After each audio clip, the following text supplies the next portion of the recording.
सबसे पहले बड़ी खबर, प्रदेश में पेपर लीक मामले में ईडी का बड़ा एक्शन। दूसरे दिन भी अधिकांश ठिकानों पर ईडी की कार्रवाई लगातार जारी है। फरार आरोपी सुरेश ढाका, आरपीएससी सदस्य बाबूलाल कटारा और ठेकेदार भजनलाल बिश्नोई सहित कई ठिकानों पर छापे की कार्रवाई जारी है लगातार। ईडी की कार्रवाई में बड़े पैमाने में काली कमाई के अहम दस्तावेज भी जब्त किए गए हैं। आरपीएससी सदस्य बाबूलाल कटारा के परिजनों के नाम पर काली कमाई है, ये पता चला ईडी को। कटारा के बेटे के नाम 50 लाख रुपए के म्यूचुअल फंड के दस्तावेज भी मिले हैं। सरगनाओं के बड़े पैमाने पर अचल संपत्ति के दस्तावेज जब्त किए गए हैं। ये बड़ी खबर। तो देखिए, कल से लगातार ईडी की कार्रवाई जारी है। कल सुबह ईडी की प्रदेश में एंट्री हो गई थी। कुल मिलाकर राजस्थान के 27 स्थानों पर ईडी ने छापामार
ज्यादा जानकारी के साथ हमारे सहयोगी हेमंत जैमन हमारे साथ न्यूज रूम से लाइव जुड़ रहे हैं। उनका रुख करते हैं। हेमंत जी, क्योंकि कल भी चर्चा हमने की थी इसको लेकर, जब ईडी की प्रदेश में एंट्री हुई थी और तब आपने कहा भी था कि अभी तो तमाम बड़े खुलासे होना बाकी है, लेकिन अब ईडी की कार्रवाई जैसे जैसे आगे बढ़ रही है वैसे वैसे अचल संपत्तियों का भी पता चल रहा है।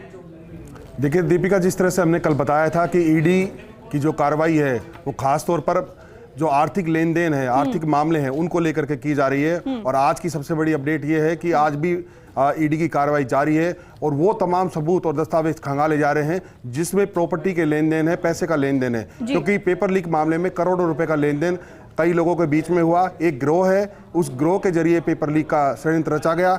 और राजस्थान में जिस तरह से पेपर लीक का कांड हुआ उसमें कार्रवाइयाँ भी हुई, लेकिन जिस तरह से प्रॉपर्टी का लेन देन के बाद प्रॉपर्टी में, शेयर में, जमीनों में और म्यूचुअल फंड्स वगैरह में जो पैसा इन्वेस्ट किया गया है, उस पैसे को टारगेट करके उस पर निगरानी करके ईडी इस पर कार्रवाई कर रही है।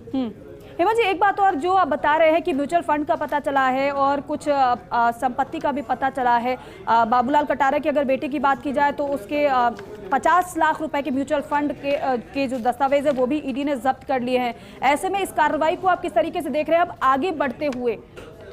देखिए, अब तक की जो कार्रवाई है उसमें साफ तौर पर ये जाहिर है कि ईडी की निगाहें उस पेपर लीक प्रकरण से जो पैसे का लेन देन हुआ है उस पैसे के लेन देन को टारगेट करना है। और इसमें एक नहीं, ऐसे अनेक लोग शामिल हैं जो उस पैसे के लेन देन में शामिल रहे हैं, या फिर उस पैसे के लेन देन से कई जमीनें खरीदी गई, प्रॉपर्टी में शेयर किया गया, शेयर बाजार में पैसा लगाया गया, म्यूचुअल फंड खरीदे गए। तो ऐसी सारी चीजें की गई हैं। बाबूलाल कटारा के बेटे के पास भी 50 लाख रुपए की जो एफडी मिला है उसमें भी ईडी जांच कर रही है। और खास तौर पर बात है कि इस पूरे गिरोह पर ईडी का नेटवर्क है। और दूसरी बात मैं बता दूं आपको कि ईडी सिर्फ और सिर्फ रीट परीक्षा को लेकर के इस पर कार्रवाई नहीं कर रही है। 6 अन्य परीक्षाएं भी हैं जो ईडी की नजर में है और उस पर रेडार पर है, जिसमें सबसे है RAS, sub inspector, JEN, video भर्ती परीक्षा, कांस्टेबल भर्ती परीक्षा, जूनियर और कमर्शियल असिस्टेंट भर्ती परीक्षा। ये 6 अन्य परीक्षाएं हैं जिन पर ईडी की नजरें हैं और ईडी